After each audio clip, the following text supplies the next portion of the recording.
사도행전 11장 1절에서 30절입니다. 앞에 PPT에도 나오는데 사도행전 11장 1절에서 30절 한 절씩 이렇게 교독하겠습니다.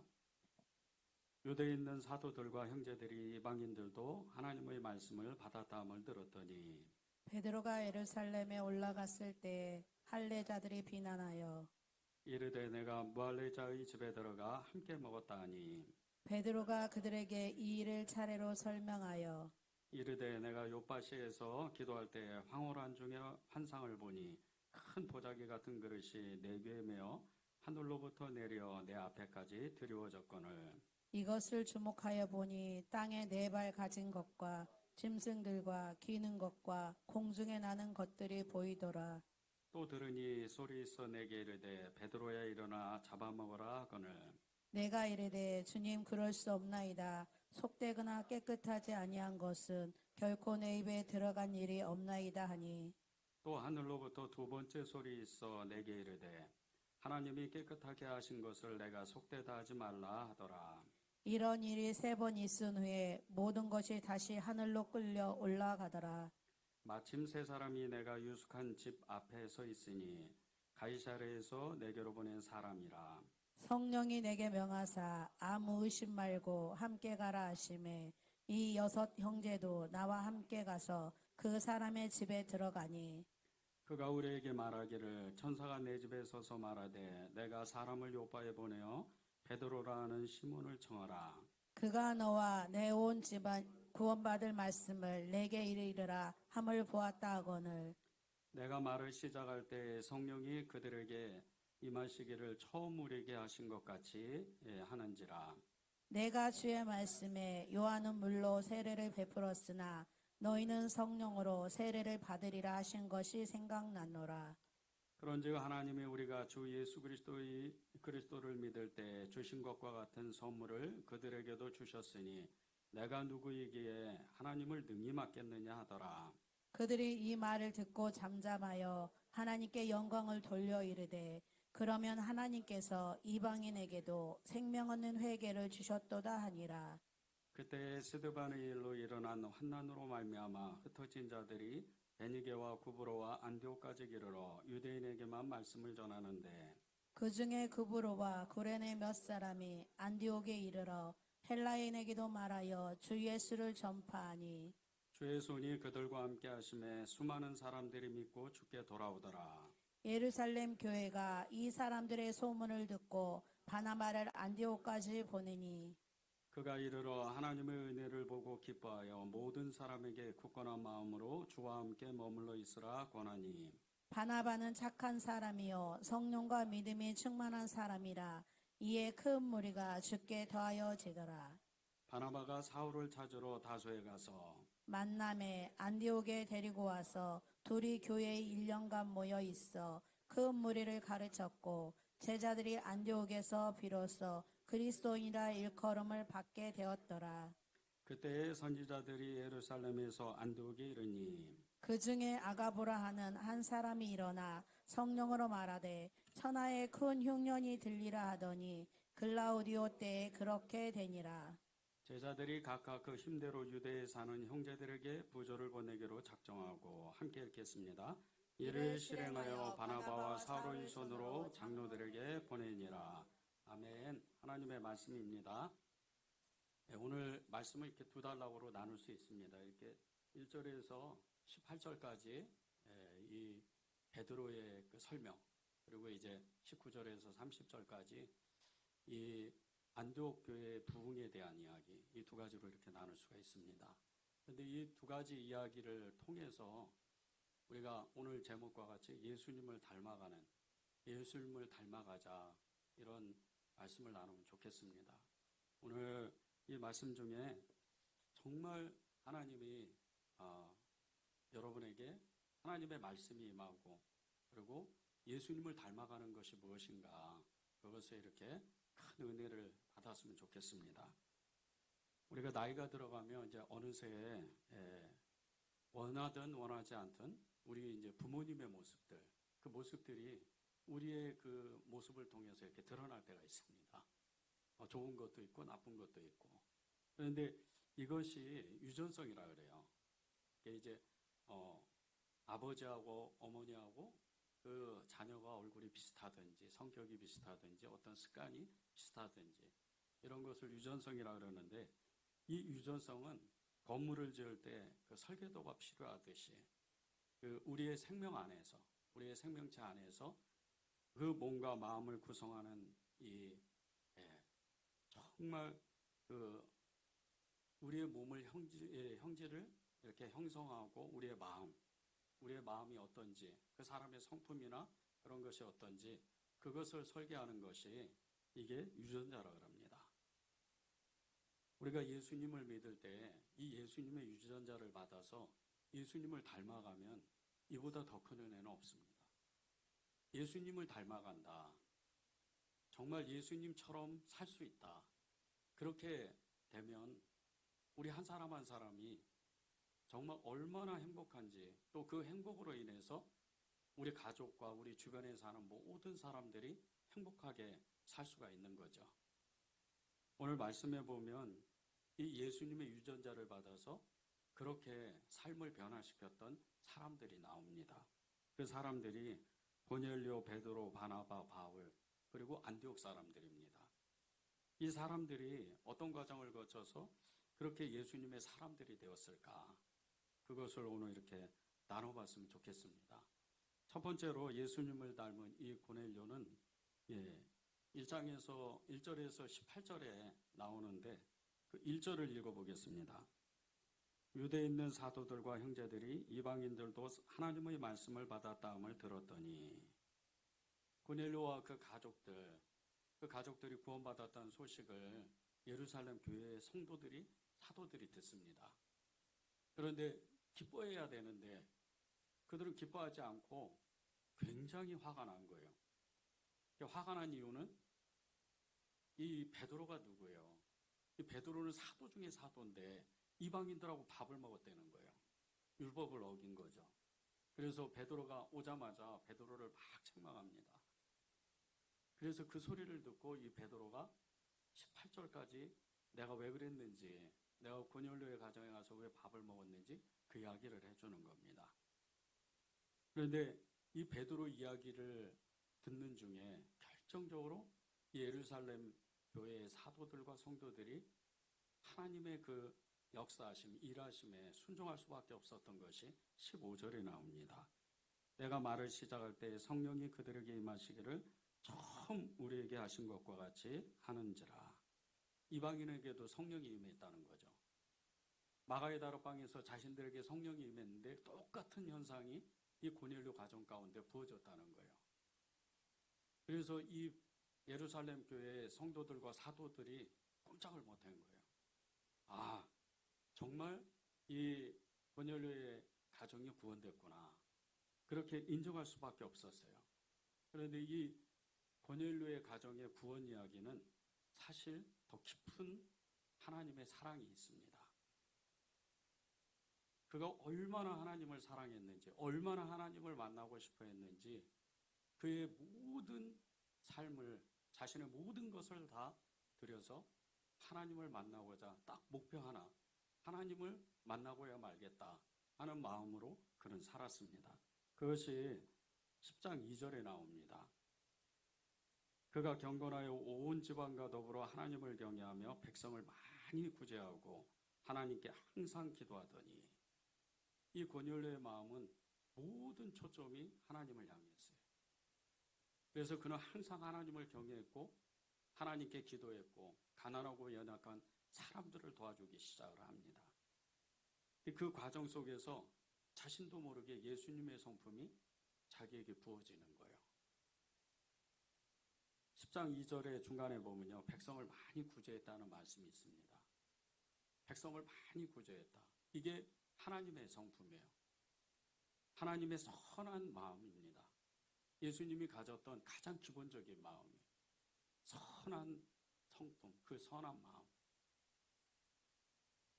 사도행전 10장 38절에 보면요, 하나님이 나사렛 예수에게 성령과 능력을 기름 붓듯 하셨음에 그가 두루 다니시며 선한 일을 행하시고 마귀에게 놀리는 모든 사람을 고치셨으니 이는 하나님이 함께 하셨습니다. 이런 말씀이 있는데 하나님의 선하심을 그 마음을 가지고 선한 마음을 가지고 마귀에게 눌린 모든 사람을 고쳤다는 거예요. 그래서 오병이의 기적이 일어나고 귀신 들린 자 쫓아내고 병든 사람 고치는 거예요. 하나님의 선한 마음이니까. 여러분들이 하나님의 그 선한 마음을 가져야 돼요. 그래야 예수님을 닮아갑니다. 예수님을 닮아가는 것은 선한 마음이 기본이에요. 세상 사람들 중에는 착한 사람들이 많아요. 그런데 결정적으로 예수님을 믿읍시다 하고 복음을 전하고 전도하면 예수 안 믿습니다. 저희 은혜제일교회도 일주일에 2번씩 계속해서 노방전도하고 관계전도하고 계속 이렇게 진행을 하지만 그렇게 수많은 사람들에게 복음을 전할 때 착해 보이고 선한 그렇게 착한 사람들에게 복음을 전해도 결정적으로 예수 믿읍시다 그러면 예수 안 믿어요.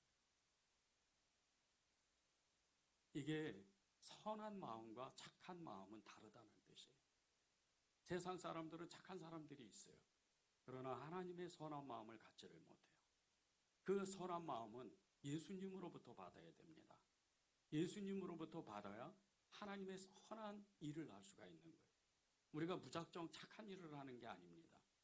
저도 노숙인 사역을 하면서 이런저런 일을 겪어요.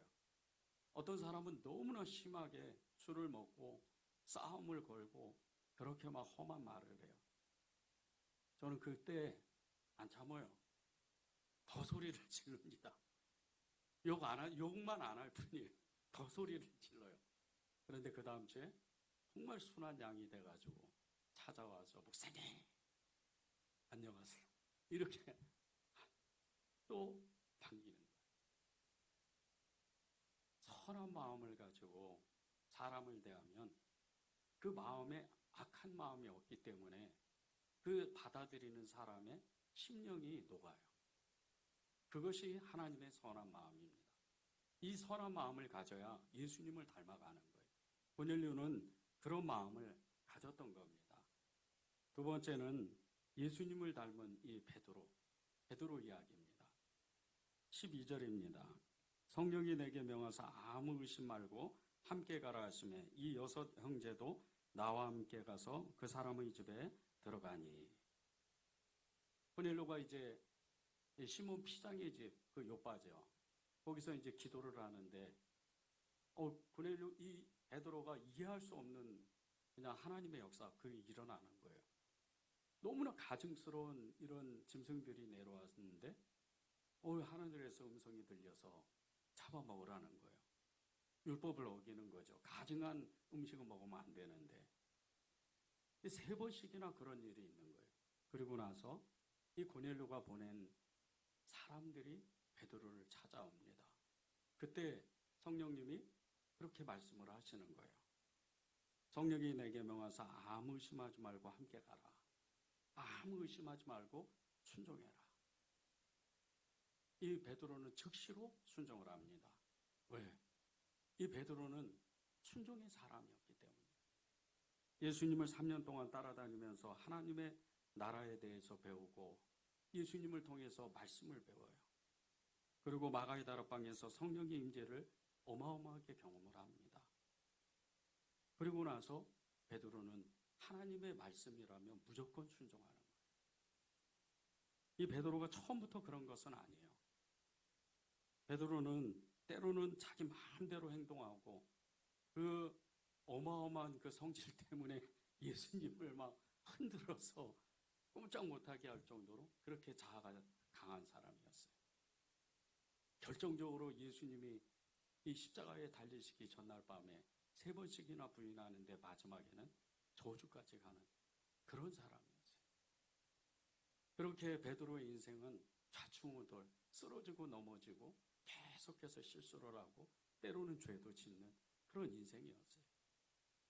그런데 베드로가 성령이 임하니까 사람이 변하는 거예요. 그전 일들이 다 생각이 나고 주님의 가르침, 주님의 삶이 다 생각이 나는 거예요. 그때부터 순종하는 거예요. 이 베드로의 삶은 순종이에요. 순종의 삶을 삽니다. 우리가 많은 시행착오를 겪으면서 믿음의 삶을 삽니다. 저도 그렇지만 여러분들도 때로는 실수를 하고 하나님께 죄를 져요. 어떨 때는 정말 참다 못해서 꾹꾹 눌러놨더니 이 성질이 폭발돼가지고 정말 그러면 안 되는데 그냥 그 받은 은혜를 다 쏟아버릴 때가 있어요. 그렇게 우리는 좌충우돌 살아요. 그런데 이것이 하루가 가고 1년이 가고 우리의 삶의 모든 순간이 지나가는 그 어느 때에 우리는 하나님의 말씀이라면 절대적으로 순종하는 그런 사람이 되어 있는 거예요. 베드로처럼 그렇게 순종의 사람이 되는 겁니다. 이사야 53장 7절에 보면요. 그가 곤욕을 당하여 괴로울 때에도 그의 입을 열지 아니하였으며 마치 도수장으로 끌려가는 어린 양과 털 깎는 자 앞에서 잠잠한 양같이 그의 입을 열지 아니하였도다. 이런 말씀이 있는데 예수님은 아버지 하나님께 죽기까지 순종하는 겁니다. 아무 이야기를 안 해요.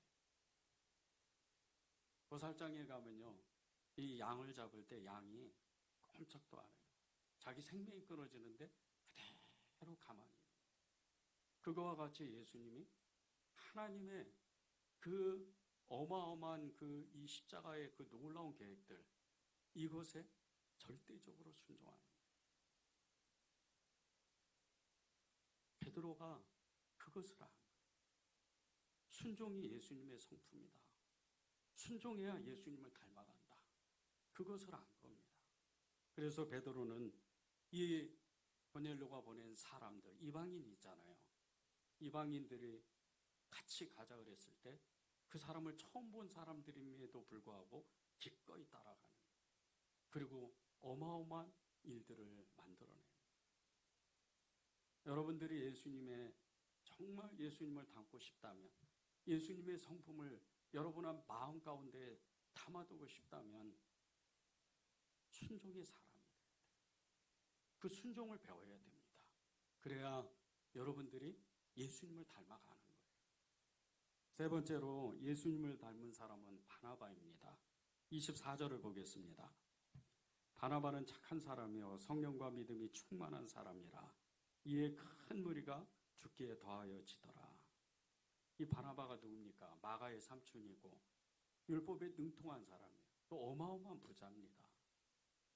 그런 이 바나바가 예수님을 믿고 즉시로 자기가 가진 모든 것을 하나님 앞에 드려요. 그리고 예수님으로 살아가는 거예요. 이 바나바의 일생은 예수님으로 사는 거예요. 바나바의 성품의 이 특징이요. 성령과 믿음으로 충만한 겁니다.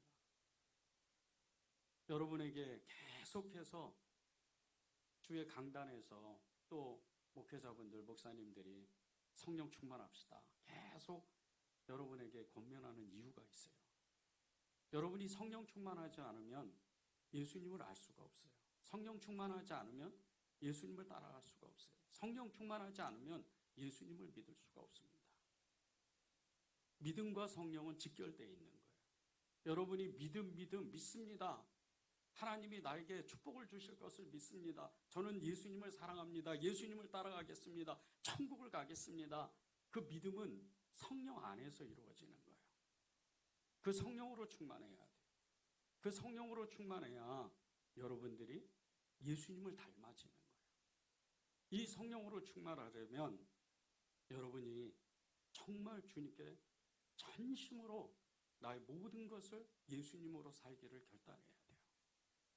예수님으로 살기를 결단하지 않으면 여러분이 가진 돈, 환경, 또 여러분을 도와주는 어떤 사람, 이런 그 사람들의 생각이 나면 예수님은 여러분에게 성령 충만을 주실 수가 없어요.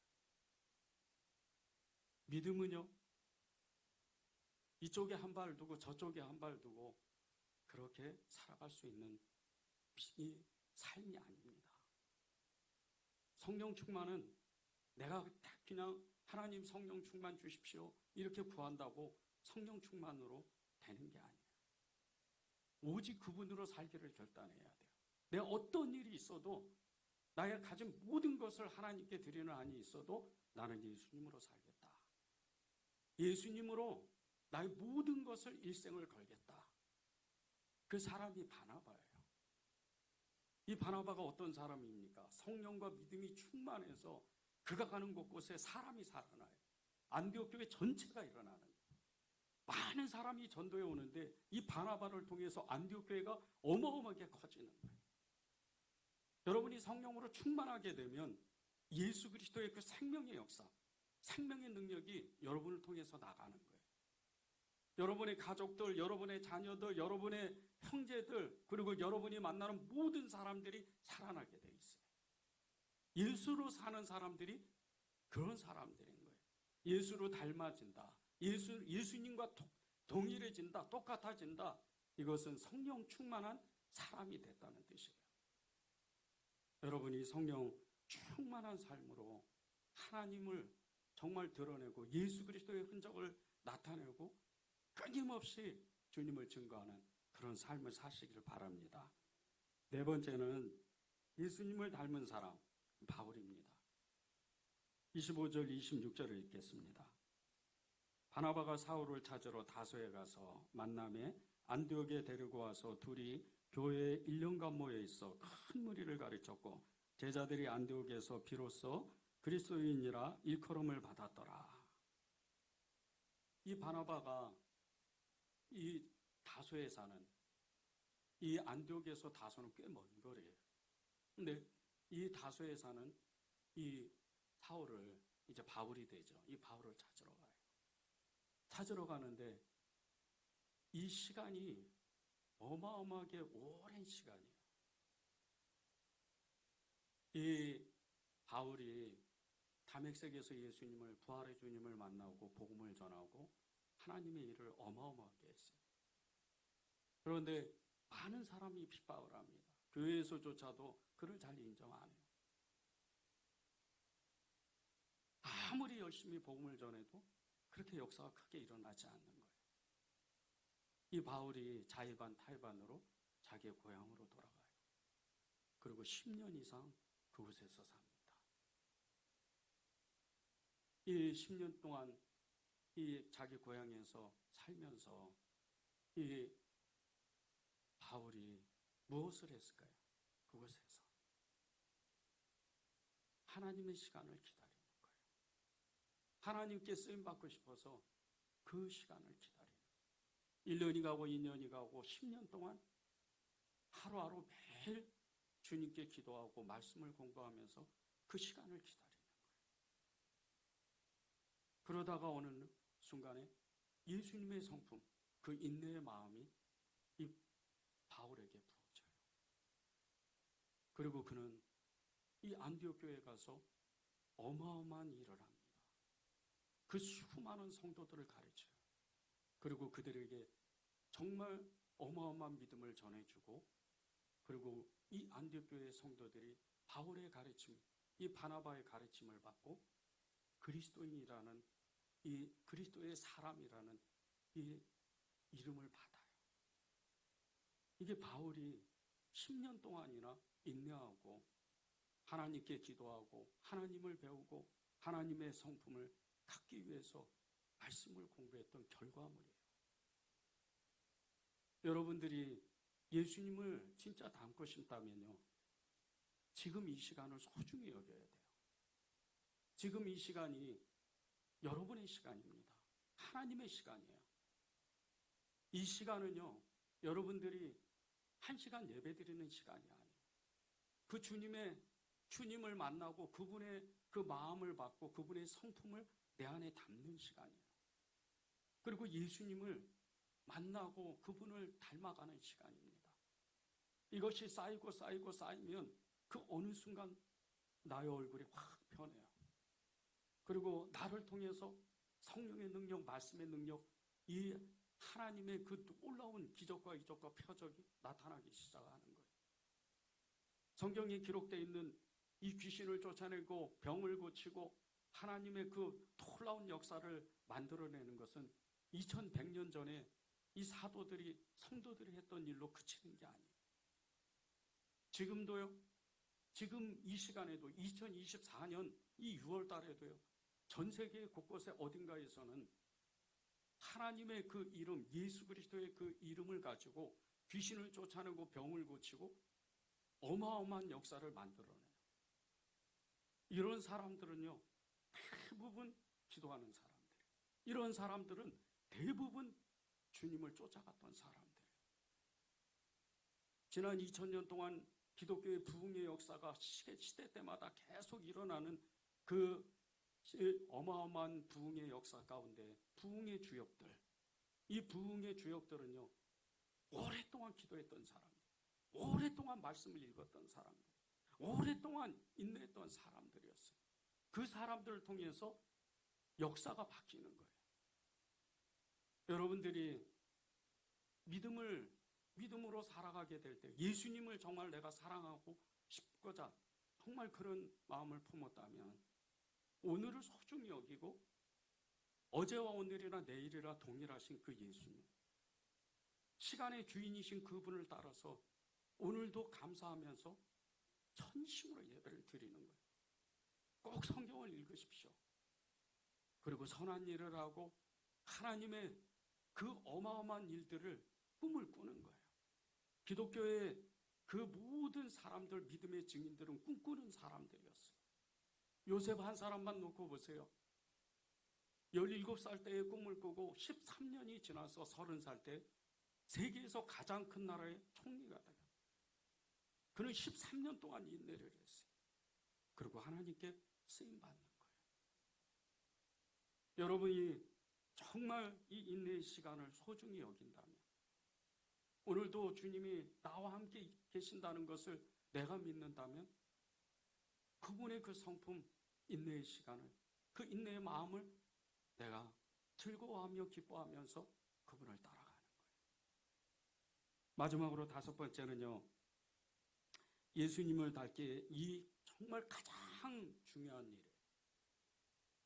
사랑을 배우는 겁니다. 27절에서 30절을 제가 읽겠습니다. 그때 선지자들이 예루살렘에서 안디옥에 이르니 그 중에 아가보라 하는 한 사람이 일어나 성령으로 말하되 천하에 큰 흉년이 들리라 하더니 글라우디오 때에 그렇게 되니라. 제자들이 각각 그 힘대로 유대에 사는 형제들에게 부조를 보내기로 작정하고 이를 실행하여 바나바와 사울의 손으로 장로들에게 보내니라. 이 안디옥 교회가 나중에 생겼잖아요. 그냥 자생적으로 이렇게 세워진 교회예요.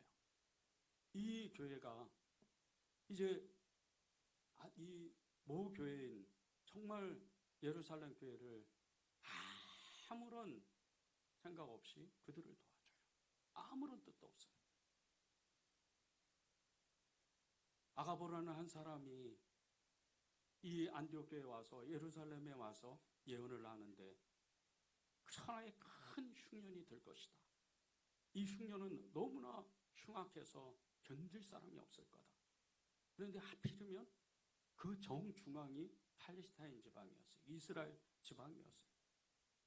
그래서 이 글라우디오 이 황제라는 사람이 통치하던 이 시기에 지금 이 사도 시기입니다. 이 사도 시대 때 이 팔레스타인 지방에 어마어마한 흉년이 드는 거예요. 그렇지 않아도 박해 때문에 정말 교회의 존립 자체가 어떻게 이 교회가 세워질까? 교회는 정말 온전할까?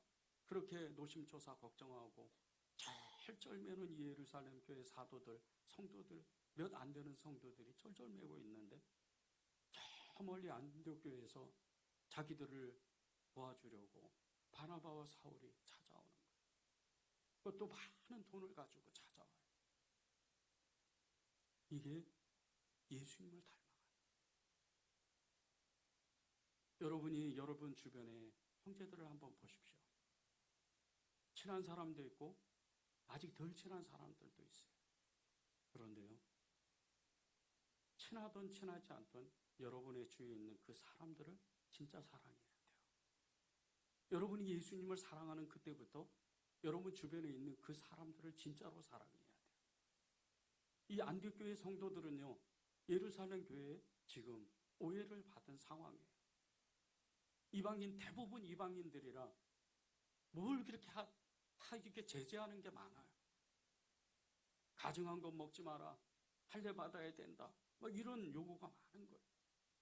그런데도 이 안디옥교회 성도들은 우리가 교회가 세워지는 것은 예루살렘 교회 때문이다. 우리의 이 교회의 목적은, 이 존립 목적은 예루살렘 교회가 세워졌기 때문에 우리가 영향을 받은 거다. 우리가 받은 은혜가 아무것도 받은 데도 없는데도 불구하고 우리가 받은 게 더 크다. 그러면서 헌금을 해서 그 예루살렘 교회를 도와주는 거예요. 통제 사랑입니다. 아무런 조건도 없어요. 예수님을 사랑하니까, 형제를 사랑하니까 도와주는 거예요. 요한복음 13장 34절 35절에 보면 이런 말씀이 있어요. 새 계명을 너희에게 주노니 서로 사랑하라. 내가 너희를 사랑한 것 같이 너희도 서로 사랑하라. 너희가 서로 사랑하면 이로써 모든 사람이 너희가 내 제자인 줄 알리라.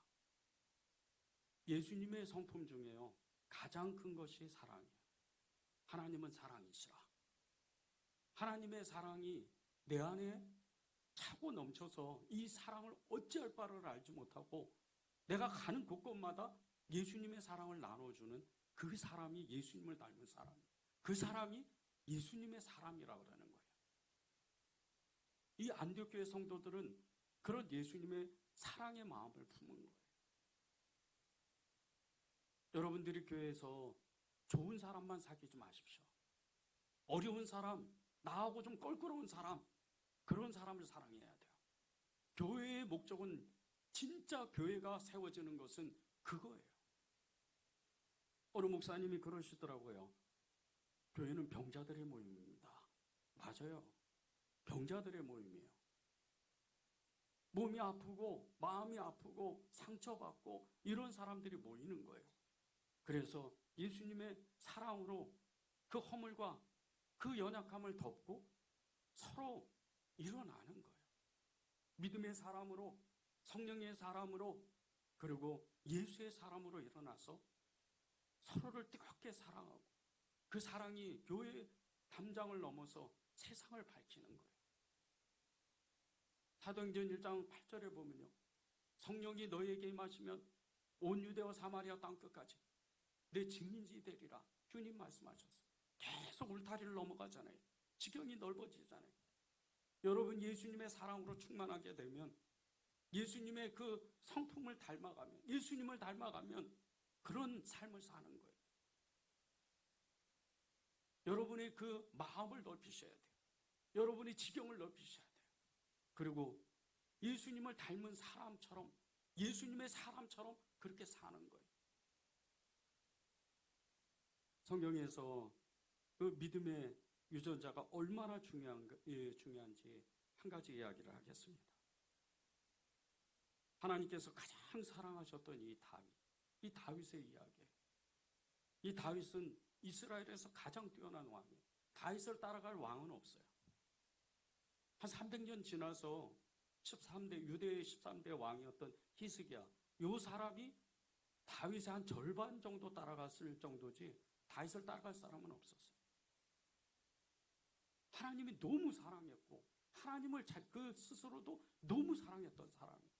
그런데 이 사람이 어느 날 갑자기 그냥 마음이 돌변하는 거예요. 그 마음에 정욕이 들어가요. 그리고 자신의 신복 중의 신복인 그 부하인 우리아를 죽여버려요. 그리고 그 안에 밧세바를 취합니다. 이 일이 그 자녀들에게 내려가요. 자녀들이 서로 악의 다툼, 서로 죽이고 죽고, 그리고 끝내는 그 아들 중에 하나가 압살롬이 아버지를 죽이려고 달라들어요. 예수님의, 하나님의 그 성품을 가졌던 이 다윗의 삶이 마지막에는 비참해지는 거예요. 가정이 완전히 무너져요. 여러분이 예수님을 왜 닮아가야 되는 줄 아세요? 왜 예수님으로 살아야 되는 줄 아십니까? 왜 예수님이 예수님의 사람이 돼야 되는 줄 아세요? 여러분의 자녀들 때문에. 제가 몇 년 전에 저희 교회에서 성남지방 장로님들 한 30 몇 분 정도 오셔가지고 예배를 드린 적이 있었어요. 그때 다음 세대, 이 자녀에 대한 믿음에 대해서 말씀을 나눴는데 정말 많은 장로님들이 예배가 끝났는데도 얼른 가지를 못해요. 현실의 문제니까. 그리고 그 교회 회장 장로님이 나중에 저한테 전화를 하시더라고요. 목사님, 오늘 제 마음이 얼마나 떨리는지 모릅니다. 과연 내가 예수님을 진짜 믿었는지, 그리고 내 믿음이 우리 자녀들에게 내려갔는지 너무나 떨려요. 여러분이 예수님을 닮아가는 그 인생이 되지 않으면, 예수님의 사람이 되지 않으면 어쩌면 여러분의 인생이 이 믿음 자체가 여기서 끝날 수도 있어요. 오늘 기도 제목이 예수님을 닮아가자. 그 제목입니다. 예수님을 어떻게 닮아가요? 선한 마음을 품고 인내하고 그리고 성령으로 충만하고 예수님의 사랑의 마음을 품고 그렇게 살아가는 거예요. 주님의 말씀은요, 성경을 제가 아무리 읽어봐도, 저도 여러분들처럼 성경을 여러 번 읽어봤어요. 근데 성경을 읽고 또 읽어도 다른 게 없어요. 예수님을 사랑하자는 거예요. 다른 게 없더라고요. 무슨 인생의 진로, 돈을 많이 버는 어떤 방법들, 그리고 인생이 행복해지는 어떤 방법들, 그런 거 없더라고요. 오직 예수님을 사랑하자 하더라고요. 여러분이 예수님을 정말 사랑하면 그때부터 여러분의 인생이 바뀌는 거예요. 이 한 주간 동안 여러분이 정말 예수님을 어떤 말씀을 하셔도 나는 그 말씀에 고린도전서 그 1장 30절에 나오잖아요. 그리스도 안에서 아멘과 예로 화답하겠다. 그 결단을 하는 거예요. 난 주님을 사랑하고 주님을 따라가겠습니다. 그런 삶을 사시기를 바랍니다. 우리 찬양하고 기도하는 시간을 갖겠습니다.